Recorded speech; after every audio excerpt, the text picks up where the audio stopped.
क्या अमीर बनना सिर्फ किस्मत, कड़ी मेहनत या सही मौके का खेल है, या फिर इसके पीछे कोई गहरा अनदेखा विज्ञान काम कर रहा है? देखिए, 100 साल से भी पहले एक किताब ने एक बड़ा ही रेडिकल आइडिया पेश किया कि अमीर बनना कोई एक्सीडेंट नहीं है, बल्कि एक साइंस है जिसके अपने पक्के नियम हैं। तो सवाल ये है कि क्या ये नियम आज भी काम करते हैं? चलिए आज इसी पुराने लेकिन पावरफुल सिद्धांत की परतों को खोलते हैं।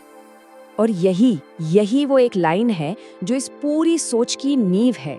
वॉलेस डी वॉटल्स अपनी किताब में कहते हैं कि जैसे 2 और 2 हमेशा 4 होते हैं, ठीक वैसे ही अगर कुछ खास काम एक खास तरीके से किए जाएं तो अमीर बनना एक डेफिनेट रिजल्ट हो सकता है। मतलब ये सिर्फ एक आइडिया नहीं है, ये एक फॉर्मूला है। तो चलिए पहले हिस्से में डाइव करते हैं। यहाँ हम लक या चांस की बात नहीं कर रहे हैं, बल्कि एक तयशुदा तरीके की, एक मेथड की बात कर रहे हैं।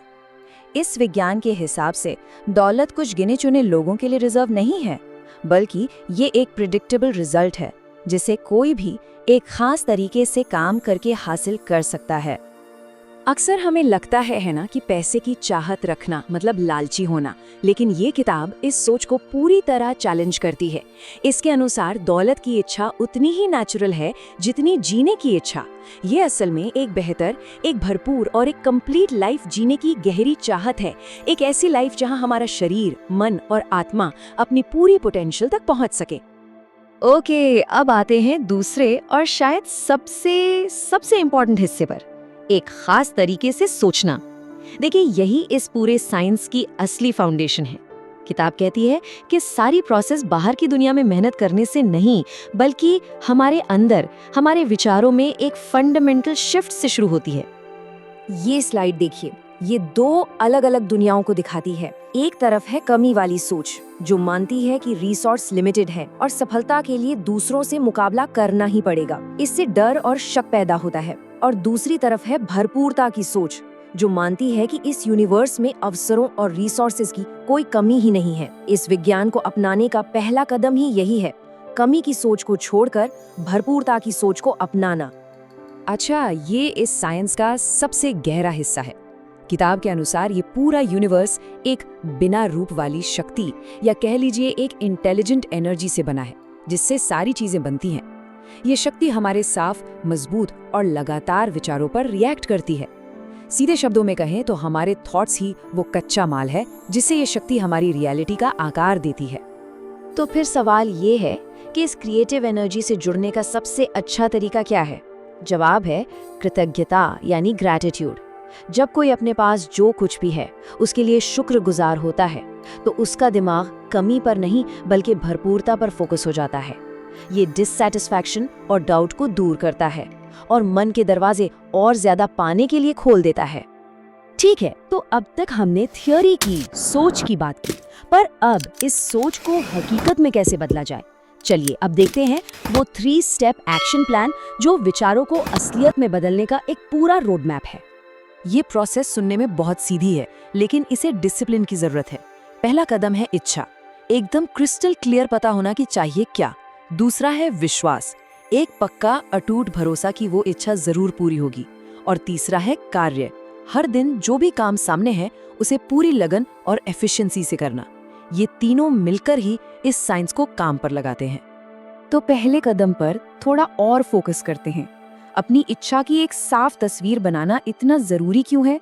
क्योंकि ये सिर्फ पैसे के बारे में नहीं है, ये उस लाइफस्टाइल, हेल्थ और रिश्तों के बारे में है जो कोई चाहता है। इस तस्वीर को मन में लगातार बनाए रखना होता है ताकि उस क्रिएटिव एनर्जी को एक क्लियर डायरेक्शन मिल सके। इस रास्ते में 2 सबसे बड़े स्पीड ब्रेकर्स हैं, जल्दबाजी और शक। जल्दबाजी ये दिखाती है कि विश्वास की कमी है, और शक तो विश्वास को जड़ से ही खत्म कर देता है। असल में ये दोनों डर के ही रूप हैं जो उस क्रिएटिव प्रोसेस को कमजोर कर देते हैं। इसलिए धैर्य और विश्वास के साथ अपने काम में लगे रहना ही सफलता की कुंजी है। और अब हम आ गए हैं अंतिम हिस्से पर, जो इस विज्ञान के सबसे पावरफुल आइडिया को समझाता है। सृजन करें, प्रतिस्पर्धा नहीं। मतलब क्रिएट, डोंट कम्पीट। ये सिर्फ पैसा कमाने के बारे में नहीं है, बल्कि ये बताता है कि दुनिया और दूसरों के साथ हमारा रिश्ता कैसा होना चाहिए। यहाँ दो रास्ते बिल्कुल साफ दिखते हैं। कंपटीशन वाली सोच मानती है कि दुनिया में सब कुछ लिमिटेड है और किसी की जीत के लिए किसी का हारना जरूरी है। लेकिन क्रिएशन वाली सोच कहती है कि सप्लाई अनलिमिटेड है। इसमें सफलता दूसरों से कुछ छीनकर नहीं, बल्कि दुनिया में कुछ नया जोड़कर, कुछ वैल्यू बनाकर हासिल की जाती है।